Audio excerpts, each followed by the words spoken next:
So what do we have here? Today we got cops open mom's trunk, uncovers horrifying secret. Thank you guys for tuning in. Shout out to all my supporters. I love you. And without further ado, let's get it! This is blood. No, it's not. It was deer meat. It smells like death in there. That's a lot of blood. Yeah, but people don't have bullet holes and blood, and it smells like death in your car. So, like, there's a huge blood splatter. How did that happen?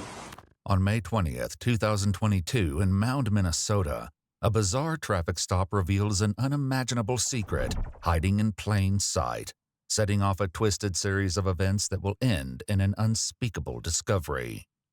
Whoa. What the f is that? Whoa. Holy sh**.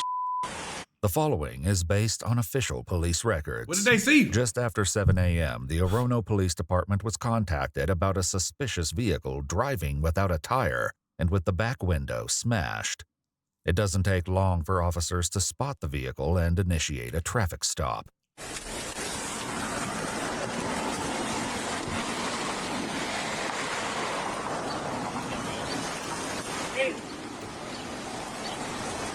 I don't know what. Yeah.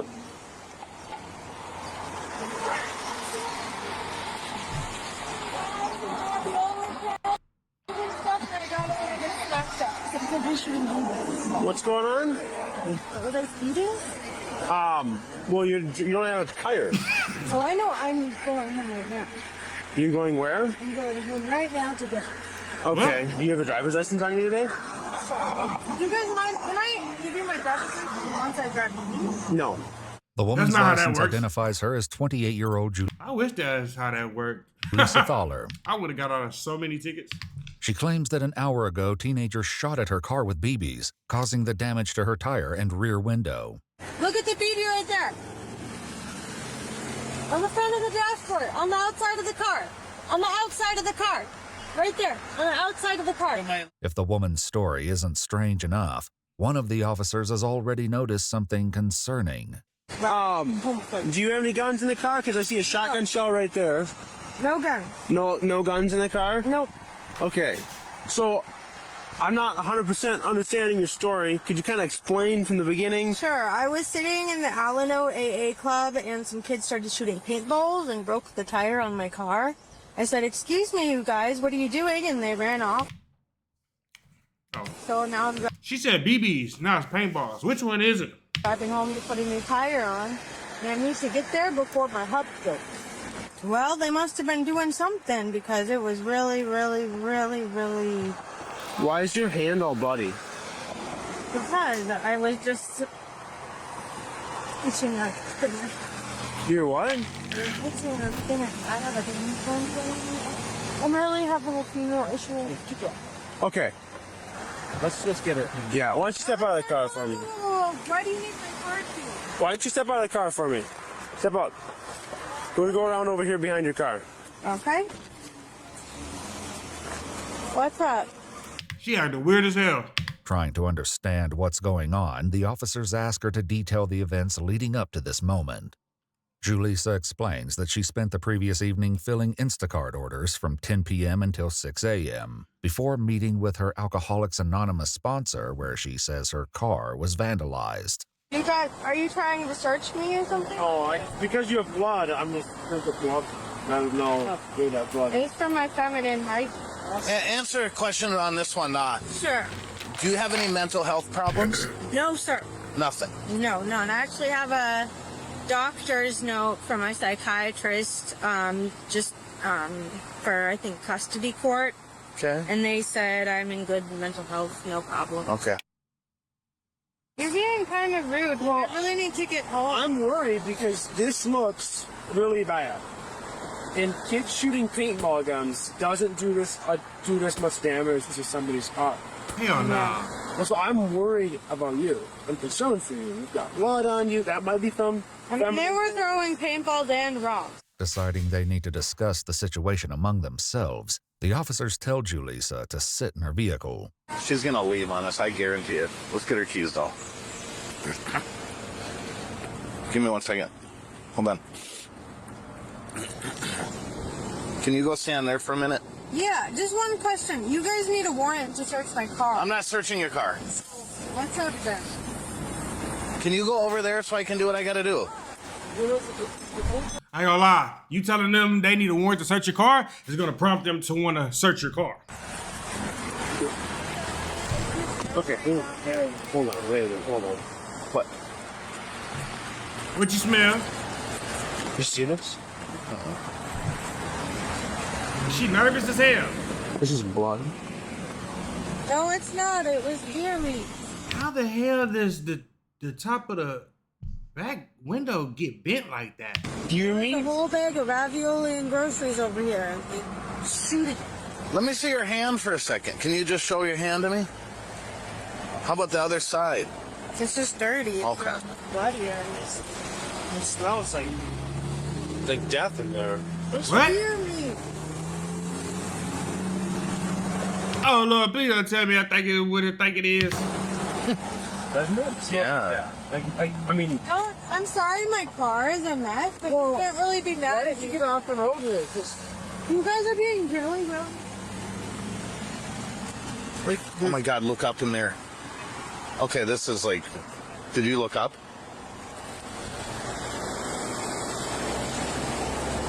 What's up? Oh shit, you done got their antennas. They spidey senses is tingling now. So what happened in this corner here? Sure, so I had bags of groceries there. I had some deer meat, I had some ravioli cans, I had some veggies, and those people broke my window, so I had to throw all my groceries away. Huh?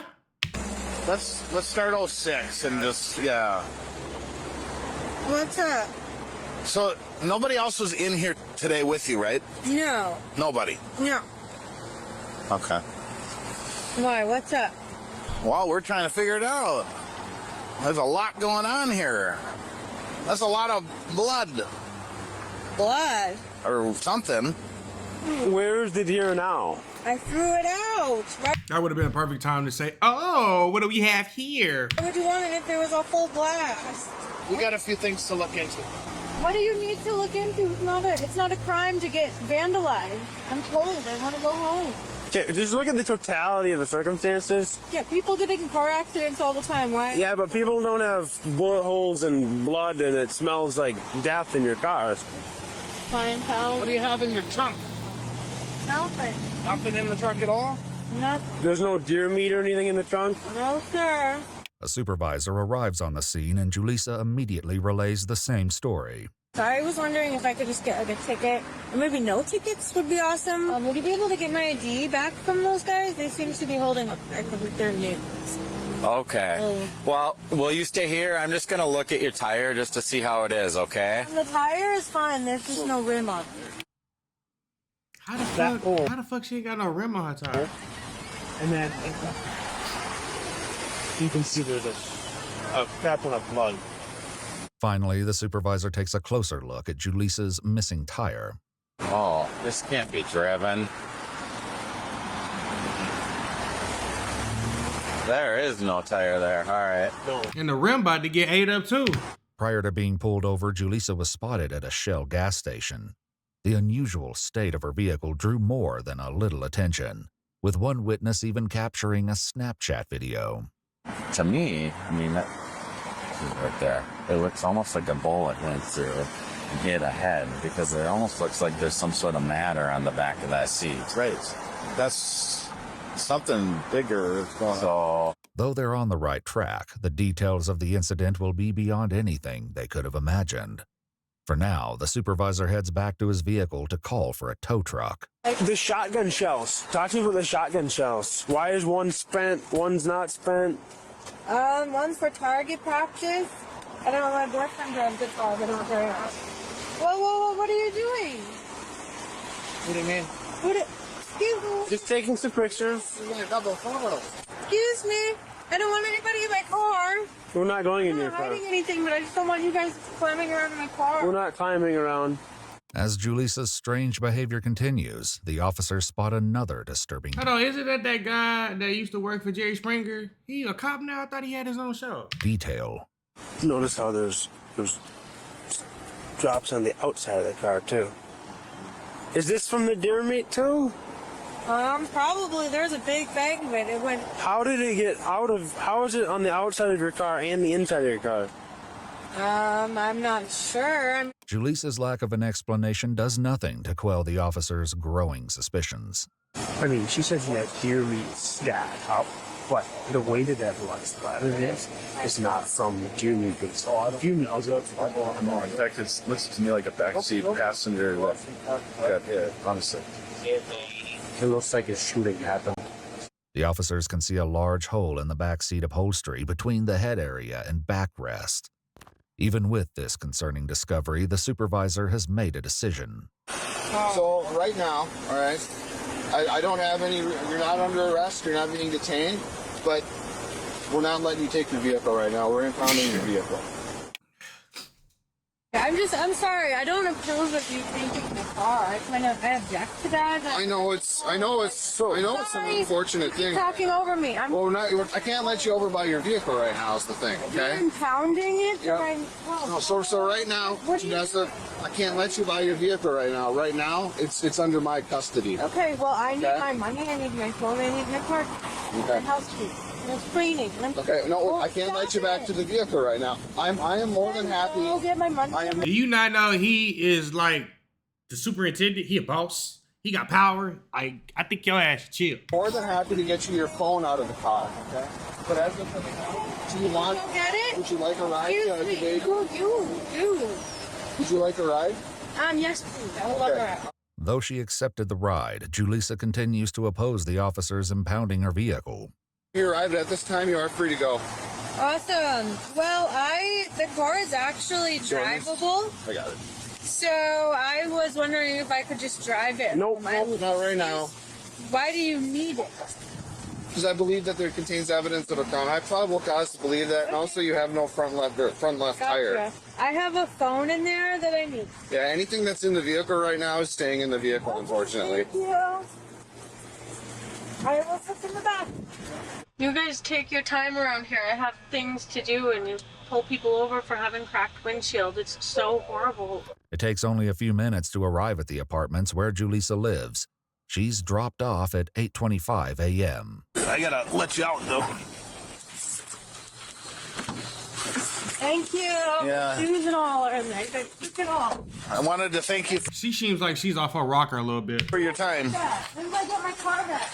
We'll keep in touch with you, okay? It looked like I thought that was a hotel, not a Surveillance footage from inside the building captures the moment Julisa runs through the door. However, since her belongings are still inside her car, she doesn't have her key and has to wait for someone to let her in. Minutes later, the officer returns to the scene where more law enforcement has arrived, leading to one of the most gruesome discoveries the Orono police has ever made. Just curious your thoughts on one thing. We have not checked the trunk, and I have this terrible feeling about the trunk, and I've had it the whole time. Whoa. What the f*** is that? Whoa. And they let her ass go home. Why y'all ain't check the trunk first while she was there?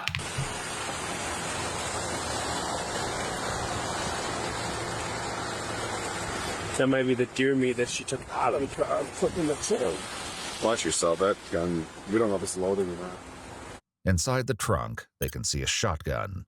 There's also something wrapped in a gray blanket. What is this? Yeah. Is it an amp? It looks like a kid's leg. Huh? There's something in this blanket. Watch out, there's a shotgun there. There's a shotgun there. Point it that way. Well, there's weight to this blanket. Holy. All right, let's cover it. Yep. Let's go grab her. Yep. Yeah, we'll get her right now. Bayview condos. Almost. Yep. Just cover it back up. She ran some over there. Pull that though, so it doesn't rain. He looked like he is weirded the f out. Like he just saw some shit he didn't want to see. Okay, so you get there. She ran in her car, but she's not gonna come to the floor. We're gonna have to go in and get her. We got a body, so we're going in. This horrific discovery is just the beginning, as more disturbing revelations lie ahead. Before they leave, the two responding officers take a moment to convene. The whole time? The whole time. The whole time I thought that was in the back. That's what I got to it before. Oh my god. Concentrating their efforts on catching Julisa, the officers head to the apartment where they just How do you just keep your composure after seeing some shit like that, bro? dropped her off. They've collected a key from the building manager and approached Julisa's apartment. Guys ready?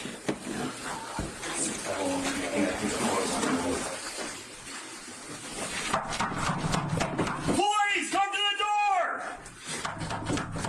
Police, come to the door! Open the door, we'll kick it down! Open the door! Kick it! Police, come to the door! Check that right there. Check it. I got the door here. Police! Check that one. Police department. Watch that one. I'll cover this one. Police department! Damn. Come out with your hands up! Announce yourself! Police, announce yourself! She gone. So I hear it. Hold on. Let's breach it because I can hear the shower. Yep, go ahead. Police department! She washing off the evidence. What do we got? Oh, that's dishwasher.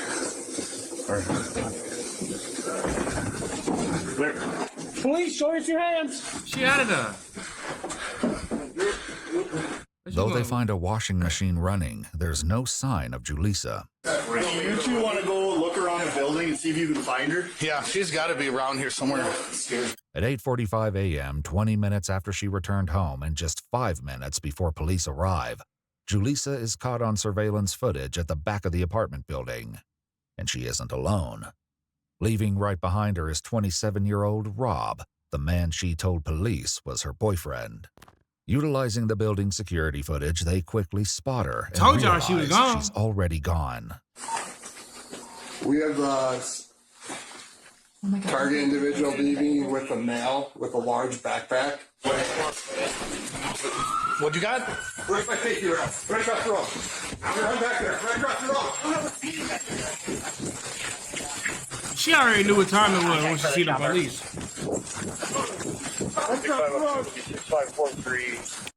Why they running? Where do you got the female, Steve? O2's got him. Don't move. Don't even touch your phone. Don't even touch your phone. Take his bag off of him. They have a car? Put your hands behind your back. Put your hands behind your back.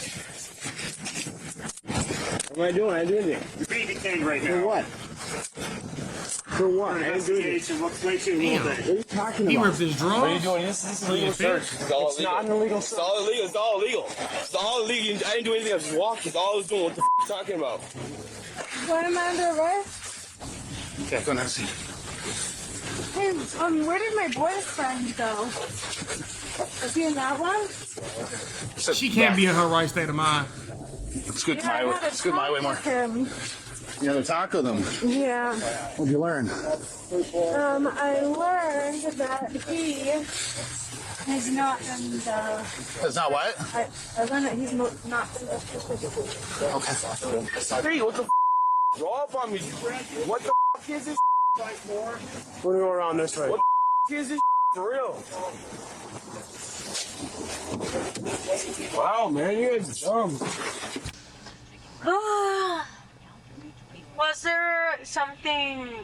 I'm just not seeing what was worth arresting us over what was in the car. Was it something bad? I mean, obviously, if we're getting arrested, it's bad, but what was it? Julisa and Rob are then transported to the Orono Police Department. I think this will be a good spot. Walking out of the street, bolting down. Once settled into rooms, they were informed about why exactly they had been detained. Julisa? Hello. Hi, how are you?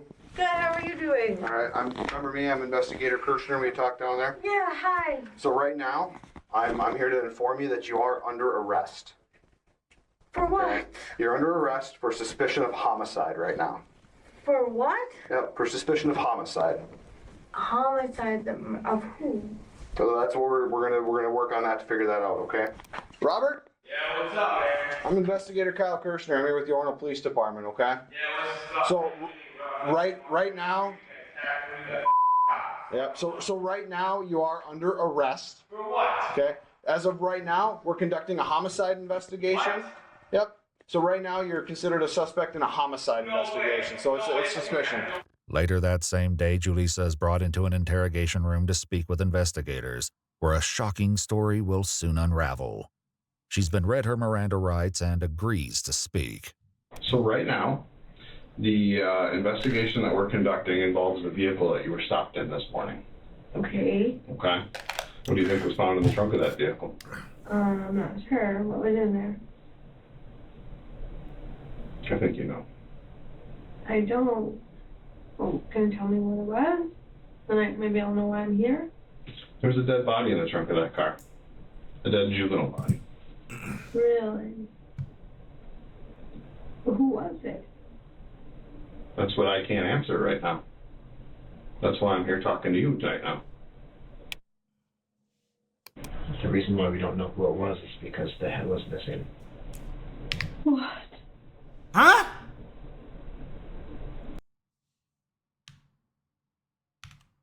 The head was missing. Oh, hell no.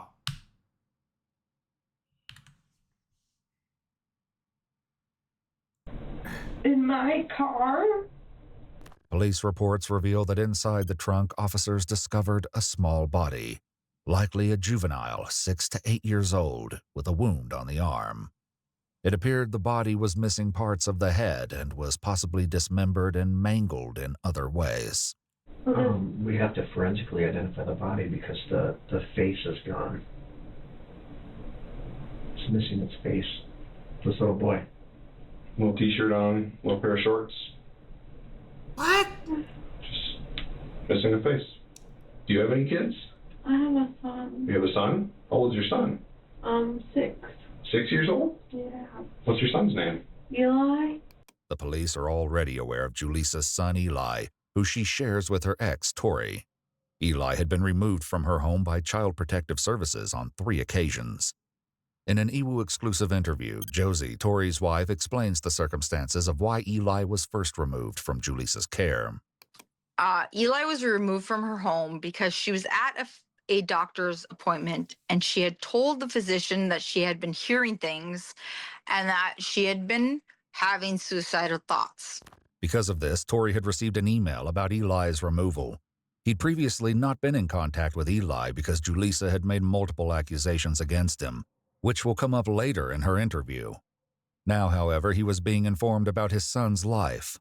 Ultimately, Eli was returned to Julisa, but a few weeks later he was once again removed after a social worker determined that the house was not livable. He was returned to Julisa a week later. Fall of 2020, she calls the police because Eli locked her out of the house. They finally get into the house. Eli is screaming at the top of his lungs. He doesn't have any clothes on. There's eggs smeared all over the house. The upstairs bathroom is flooded. They couldn't even find clothes for him to wear, and he had a huge gash on his arm. This time, when Eli was removed, he was placed into foster care. In an EWU exclusive interview, Nikita, Eli's foster mother, gives insight into Eli's personality. He was isolated, I would want to say. You know, they didn't have much interaction with other people. So when he came with us, you know, it was just, he wanted the attention from everybody. Yeah, he was a very big social bug. He made friends so easily. He was such a happy little boy. He was always trying to, you know, like figure out how to do things, how things work and everything. And yeah, he probably the best kid in this world.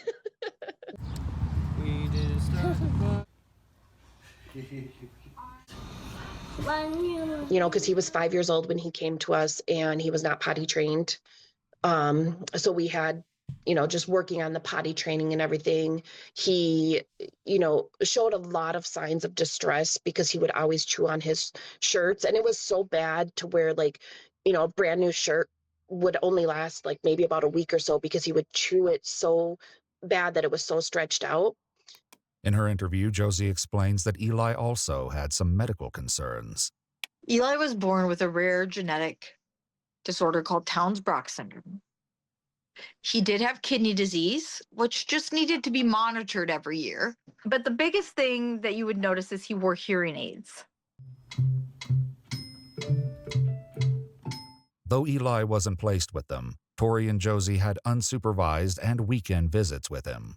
The only time I really saw Eli like get sad is when he had to come back to my house because like he wanted to be with Tori still. Julisa was also allowed to have overnight and weekend visits with Eli. It's then that Nikita noticed a change in Eli's behavior. He would wake up in the middle of the night with night terrors and screaming, saying the bad guy's coming to get me. During this time, we also continued to fight to get him out of foster care and into our home. Before every hearing, we would get a report, and they would read every time the following: that she was not meeting her parenting education, she was not meeting with her therapist, she was causing issues at the drug testing facility to the point where they would no longer test her. She had an ongoing criminal case for stealing pharmaceuticals from a clinic. None of these seemed to be concerning to anyone. Tori and Josie eventually filed for full custody of Eli. However, after living with Nikita for 11 months, Eli was eventually returned to Julisa. So we were told Why? that they did that to see if she would mess up. She already messed up. Where y'all go? What? Personal opinion. No. Don't tell me they did that. Oh my God, that is wow. That is wow. Is they gave Eli back because they were sick of dealing with her. According to police documents, on January 20th, 2022, Julisa was given placement of Eli by Dakota County CPS. On May 9th, 2022, Julisa was granted full custody of Eli. This was just 11 days before her arrest. So tell me, how are you guys protecting Eli by giving him back? Happy birthday to you. They basically were using him as a pawn to see if she's going to mess up. And to use a 6-year-old in that manner is, in my mind, criminal. Does Eli live with you? Where was Eli today? It's criminal, you know? Hey, because, I mean, you know, we were at your apartment earlier. He's just my boyfriend. Who's your boyfriend? Rob. Rob? Okay. How long have you been dating Rob? A few months. Rob, however, has a very different story to tell, and he shares it from Hemphick County Jail 2 days after his initial arrest. This was his second interview. Last time we talked to you, you said you have a disability, FASD. Is that fetal alcohol syndrome disease? It is? Okay. How did you meet Julisa? We went to high school together, and I just messaged her the last couple weeks, trying to get hold of her, and she Why? I don't know, you know? In fact, Rob claims that not only are they not He was trying to, you know, he was trying to get some OJ Cote. That's why. dating, but he's only been hanging out with Julisa at her apartment for just under a week before they were arrested. Surveillance footage from Julisa's building confirms that he'd been staying with her for the past few days. The footage also captures a few moments on the morning of the 19th, just 1 day before their arrest. 6-year-old Eli, wearing a yellow shirt and blue shorts, can be seen playing in the background. Where's Eli with Rob? I'm guessing you took him to a mini. Yet in his first audio interview, Rob has a very different account of the evening of the 19th. She put Eli down, I heard them arguing back and forth, and then I just kind of fell out. What were they arguing about? Remember? That time, and she was yelling at him from, kind of like running around. Would you say that it seemed just normal parent-child stuff, or did it seem like it was more that she would get more upset than she should have? She would get more upset. You thought she's a little more angry than she might need to be? She has a temper? Yeah. Rob says he fell asleep, and the next morning there was no sign of Eli when Julisa returned to the apartment after the police took possession of her vehicle. When you asked where Eli was, what did she say? She didn't say anything. She just ignored the question? He just kind of like went about it. This isn't the only chilling story Rob will share. Is there any chance the body in your car is Eli? I highly doubt that. Okay, well, can I tell you guys something off the record then? So I'm kind of angry right now because my ex involved me in some pretty horrible stuff. And I have like multiple restraining orders against him. Police records reveal there is a long history of Julisa making similar reports.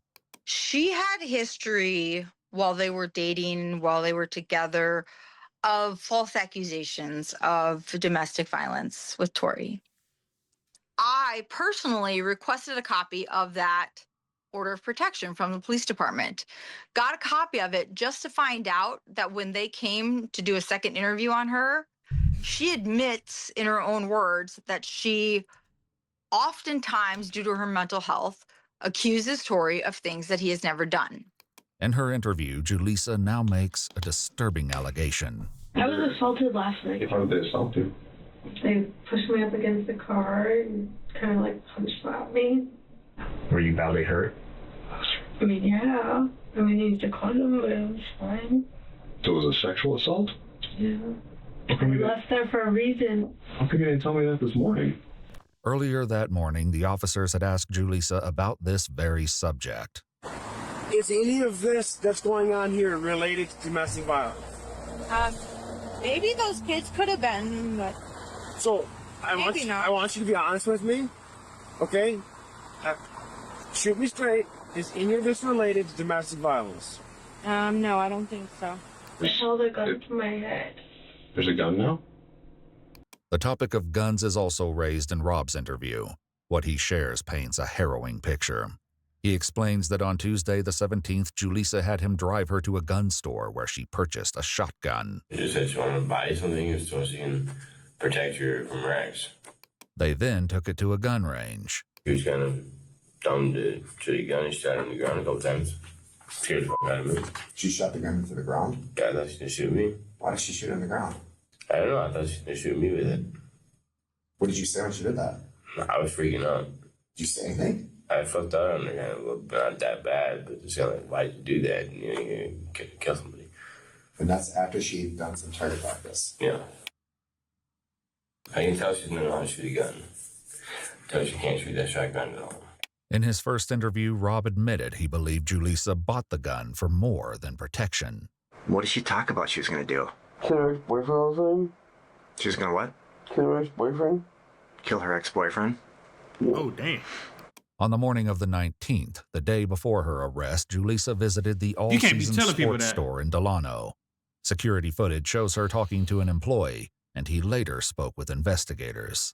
Asked her one more time what we could do for her, and she just got frustrated and said she wanted whatever would blow the biggest hole in something. This chilling statement has devastating implications. So what happened to your son? They took him. This isn't the first time Julisa has claimed something similar, as Rob revealed when discussing Julisa's behavior after she returned to her apartment on the morning of the 20th.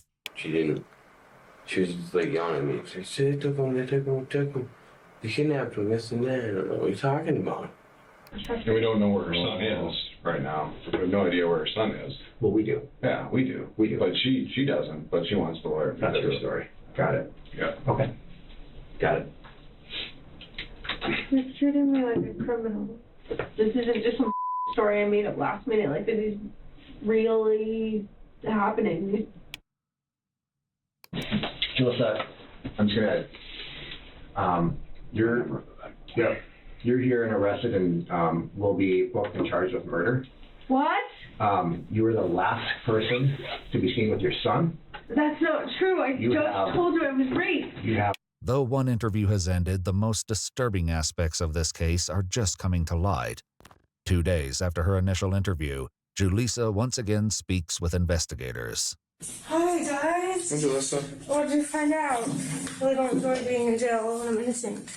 They're just because I'm still in here, and I would have assumed that once you guys saw that I was innocent, you would let me out, but I'm still in here. You can take your mask off. It's hard to understand you. There's just a couple things I'm not understanding. Like, one, why you guys haven't found the guy who raped me. Following her arrest, Julisa was taken to the hospital, and an assault test was conducted. While the results aren't shown, when discussing the time of the alleged assault, she made an interesting claim. Can you wake up and talk to me? Yeah, I'm thinking. I would say like 11 a.m. to 1 a.m. Yeah, 11 p.m. to 1 a.m. However, investigators have uncovered surveillance footage from Julisa's apartment building that places her still there at 11:22 p.m. Also seen in the footage is Eli, as he's rolled out on a cart by Julisa. Chillingly, there's something wrapped in a gray blanket with him. This blanket and Julisa's use for it came up in Rob's first interview. It's a blanket that she wraps the shotgun in? Yeah. So it's a gray blanket? Yeah. Wait. She's loading the shotgun in and out of there. Wait, at the beginning of the video, didn't they find something wrapped in a gray blanket? And then she's the last one? Oh. All the time. So Eli wouldn't see it, Eli wouldn't see it, Eli wouldn't see it. And so Eli couldn't see it? Yeah. Rob's phone data and the security footage from Julisa's apartment showed that he never left that night. He was eventually released without any charges in relation to this case. The investigators speaking with Julisa now begin laying out crime scene photos from her vehicle. Yeah, we've got a gray blanket. Looks like some stuff here on the edge, bro. Did you Wear a guys read the shotgun. orders of protection? Shotgun. There was shotguns in the order of protection. You know, she claimed that Tori was going to get a shotgun and come and kill her and Eli. Police documents confirm that while orders for protection were granted against Julisa's ex, police documents show that no criminal charges were ever filed. Once me and Tori started communicating, that's when I realized how much she had lied about him. So she was very good at these web of lies. That little boy, Bryn? Yep. That's Eli. It's Eli. Confirmed? Did you confirm it?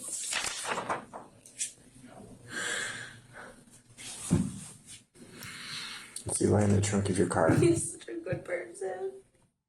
You confirmed it? Are you sure? Are you sure? Though they suspected it all along, the investigators have confirmed that the body in Julisa's trunk was her 6-year-old son, Eli Hart. Damn. Hauntingly, this means that... Yeah, we need that. We need that on death row. Immediately. Because how do you do this to a child, bro? The security footage from the night of the 19th captures some of the last moments of Eli's life. In her interview, Josie recalls the last time she and Tori saw Eli. And we always did this thing called a triple hug. And who loves you most? And we'd always give a big hug and we'd say, who loves you most? And he would always say, you both do. Did you find the people who did this? Was there DNA on me? Used a condom, but I know that there's other ways of finding out. We're here talking about your dead son. And I'm here telling you who did it. But I didn't know he was dead. You're telling me my baby boy is dead? She is seriously mentally gone. Gotta be. DNA would play an important role in this case, but likely not in the way Julisa anticipated. After her arrest, investigators had noticed a blood-like substance in her hair, and swabs were taken.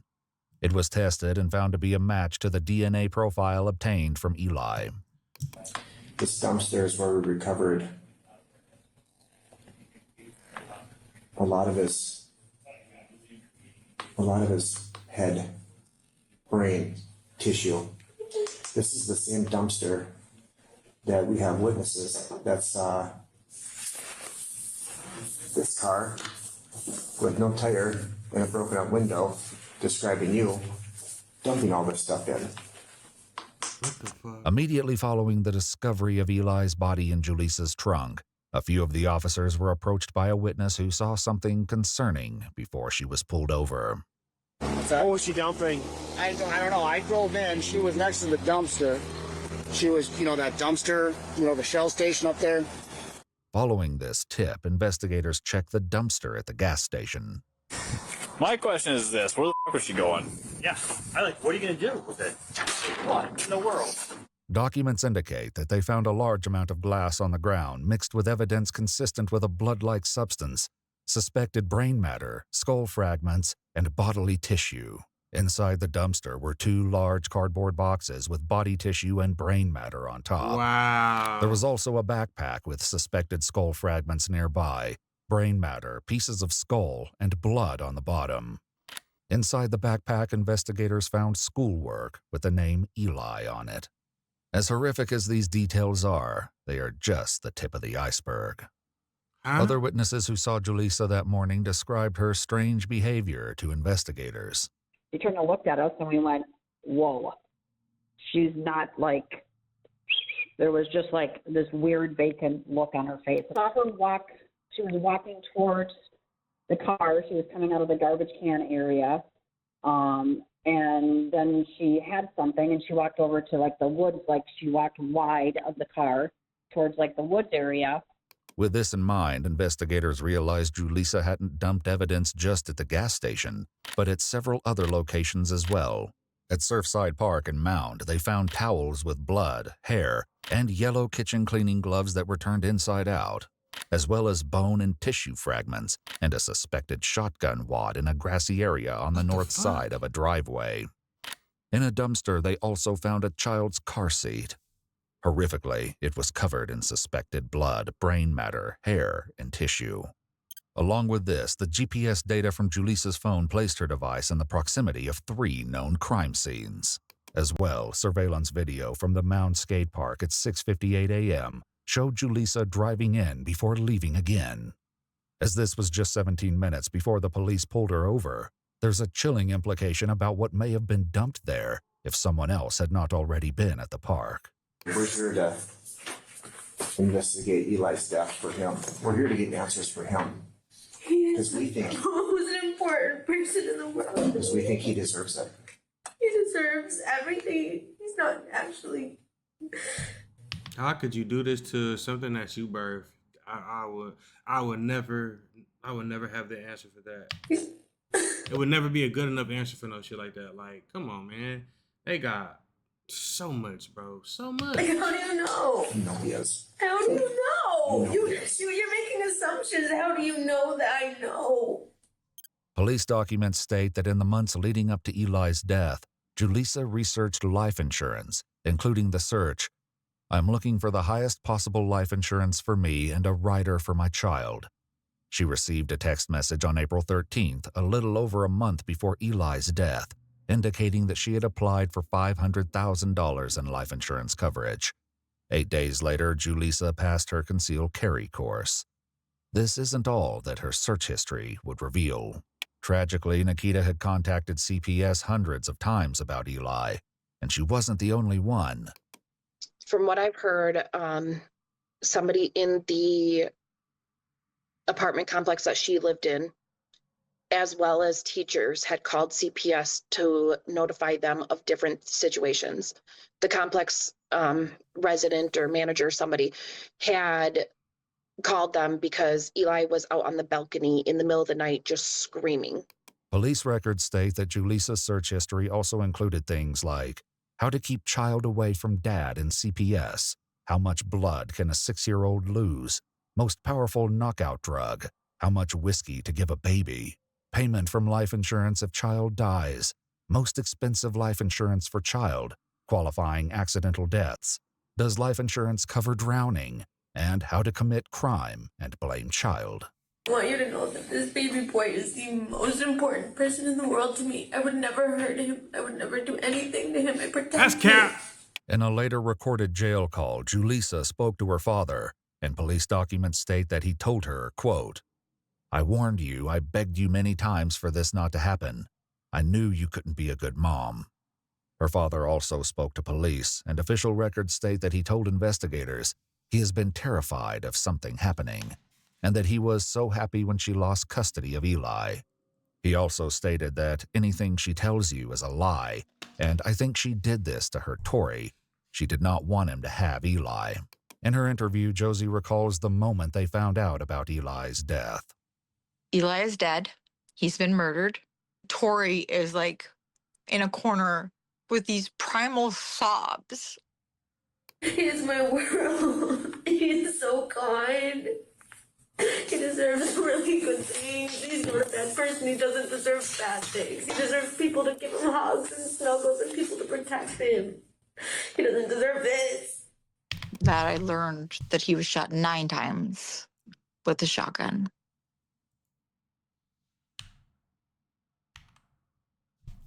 How could you sit there and carry something for 9 months and do this?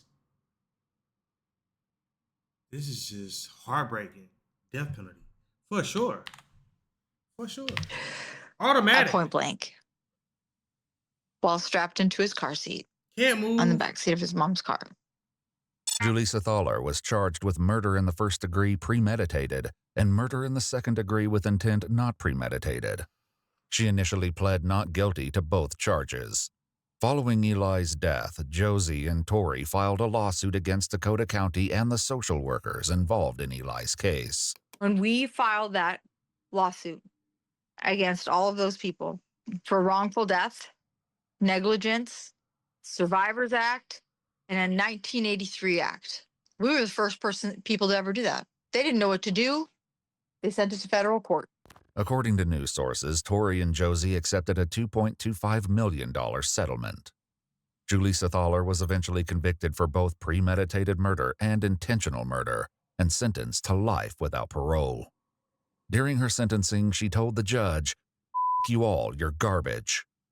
Police documents reveal that she later wrote a letter to the judge saying, "I'm writing to apologize for my behavior during my trial. What I said to you wasn't okay. I was in a psychosis and deeply detached from reality. I was not sane and would have never yelled at you if I was sane." Eli's family continues to celebrate his life in a multitude of ways, including the creation of the Eli Hart Foundation and the Eli Hart Memorial Playground. Our initial goal was to build a playground in honor of Eli. A place where children could be happy and families could make memories. We made so many memories at playgrounds, and memories are all that we have now, you know, photos and memories. And people take those for granted, but this playground is spectacular. I am fighting with legislation to help change laws because some changes need to happen. Nah, facts. All right, we got Miami influencer runs over cop with a motorcycle. Thank you guys for tuning in. Without further ado, let's get it.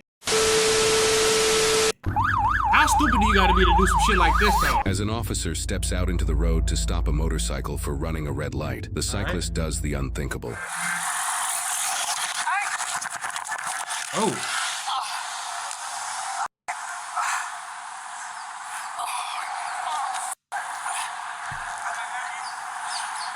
Well, they ass going to jail, that's for sure.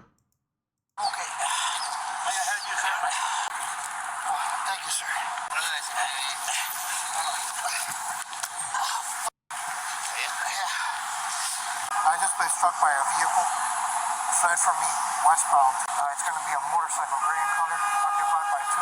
Driver has a helmet. Can you have a sergeant respond? I'll be around that. We got hit by a motorcycle. Let's follow the unit. All units around to, if you can step it up. While officers search the surrounding area for the suspects, more officers who arrive on the scene of the crime talk to witnesses to gather more details on the runaway suspects. Hit him, they almost fell off their bike, got situated. It was a guy and a girl on the back, and they had a little... So it was a guy and a girl on that one was it a scooter or was it a motorcycle? No, it was a motorcycle. What color was it? It was a motorcycle, black, I think. No helmet, the girl didn't have a helmet on. Did the guy have a helmet? I can't recall if he had a helmet on. Okay, give me 1 second. Can you just wait 1 second? 996. Did we advise that it's a black motorcycle with a male driver, female passenger? You said great. You said great. She's a witness.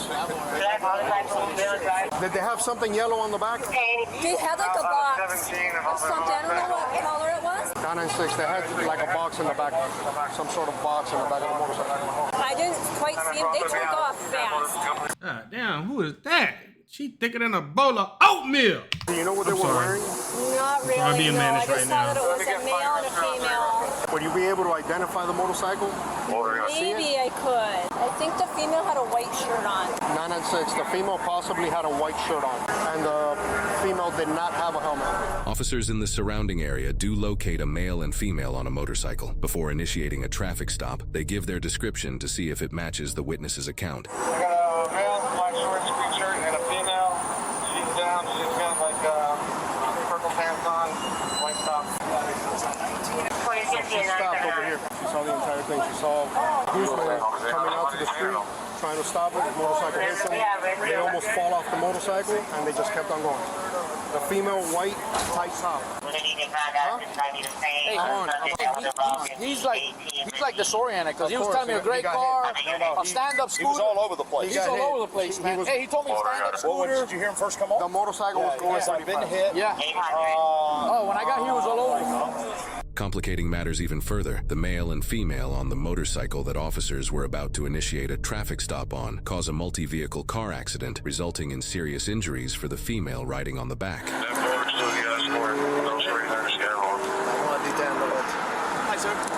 how are Is that instant karma, guys? I low-key think that is instant karma. Okay, so we have fire rescue. Oh yeah, she about to tell. We have fire rescue coming your way, okay? Yes, sir. All right. Where we were going. The scooter was going pretty fast. When I saw it, I didn't see him. I saw it when he got hit. So that's when I was talking to my mom and dad, and I looked over. I was like, "Oh my god!" And the motorcycle. I thought that I don't know how he got hit. The motorcycle jumped into the air. She almost fell off. They recentered and then they took off. I'm gonna, if you could just get in my police car. So this is the thing. We have a motorcycle that apparently crashed into like 2 other cars or something like that.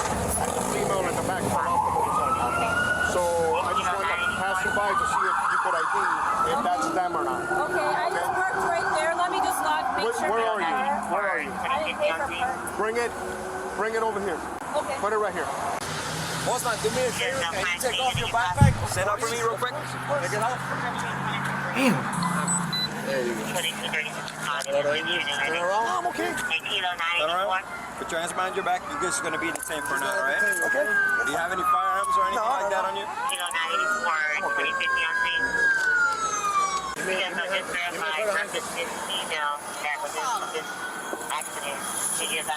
Related to the hit and run versus the female not having on their motor helm. 2033 about Yeah, that way you don't sit inside the cage, which is dirty.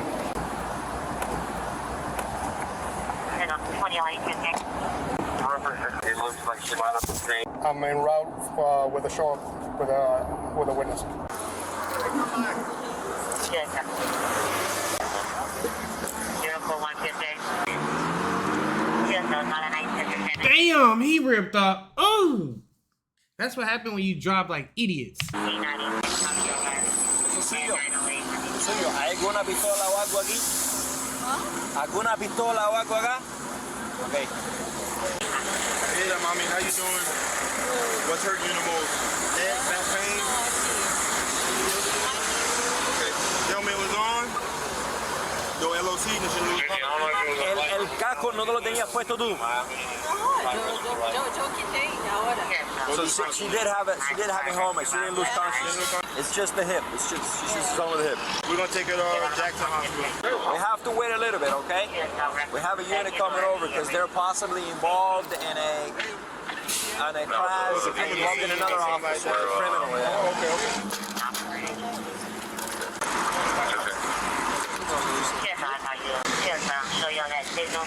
Imagine getting hurt at the hands of somebody else. Boy, I would have been so god doggone mad. We're gonna load her in the truck, take care of her there. You come whenever. There will be here in a minute. Yeah, we're not going anywhere. We'll be right there. Hey, she's not going. She's not going. One is going to be with the involved officer and two with the civilian witness. It's gonna take a second and you guys can load her up. She's not going to transport you, right? No, not transport. We just want to get her in there. Despite saying they won't transport her, EMS informs officers that they actually do need to take the female to the hospital to treat her injuries. While the officer transporting the original witness is still on the way, a motorcycle officer escorts the ambulance to the nearest hospital.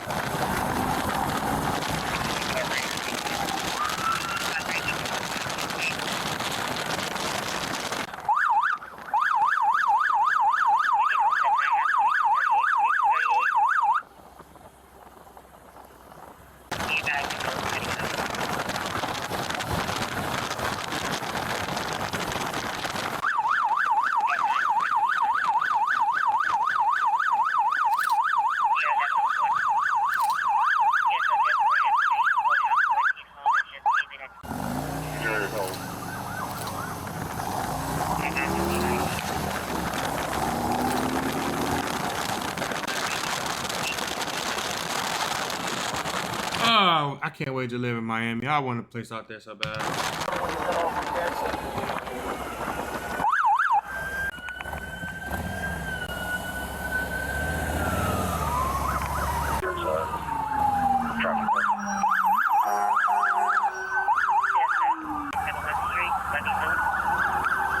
So how are they supposed to recognize her? Yeah.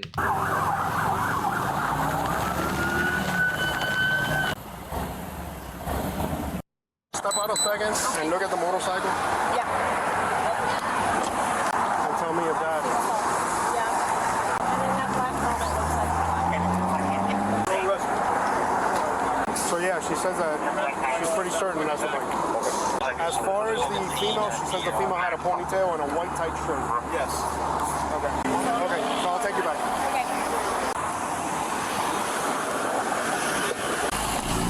The male suspect was taken to the hospital for his road rash injuries. After medical clearance, an officer gets ready to transport him to jail. Stand in front of the PO. Stand right in front of there. Right on it, right there. Perfect. Don't move from there.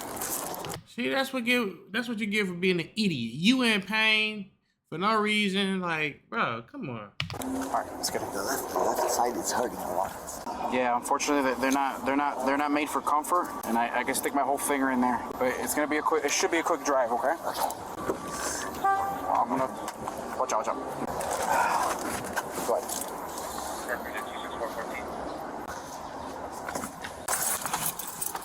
I ain't gonna lie to you. I like when the cops say it's not made for comfort. It's jail. You're going to jail. Hey, it's nothing comfortable about jail. You there? If you need to pass out, let me know.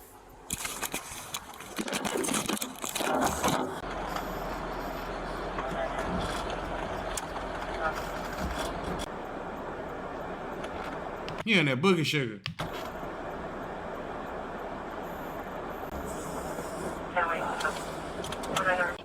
My hand is hurting a lot. Which one? The left one? The right one. The right one? Yeah. On the palm? Yeah, it's like kind of hot right now and very, very, very cold. See if you can lean up. Can you lean forward or no? I can, but it's...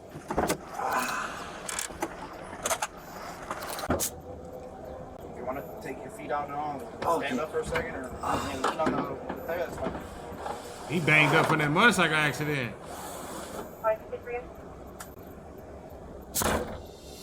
In addition to the witness identifying the male and female on the bike, body cam footage of the moment the officer was run over by the motorcycle shows the same green shirt the male was wearing, the same black shorts, the same muscular build, as well as the same purple pants the injured female was wearing, confirming these were indeed the same people. The male suspect was identified as Armando Fogaza, a Floridian fitness influencer and bodybuilder born in Brazil. He's gained well over 700,000 followers on Instagram from videos he's posted of himself accomplishing large feats of strength, like I gotta go check him out now. Crushing a watermelon with his bare hands, poking a hole in a Coke can, bending a hammer, and more. In one of his posts, he can actually be seen wearing the exact outfit with the green shirt and black shorts he had in the body cam footage. Armando's wife, who was the female passenger with him, is also featured on his Instagram account. She was transported to a nearby hospital's trauma center and treated for her injuries. The officer who was run over by Armando was also transported to the hospital to be treated for fractured ribs, abrasions, and bruising throughout his entire body. Damn, just off of that,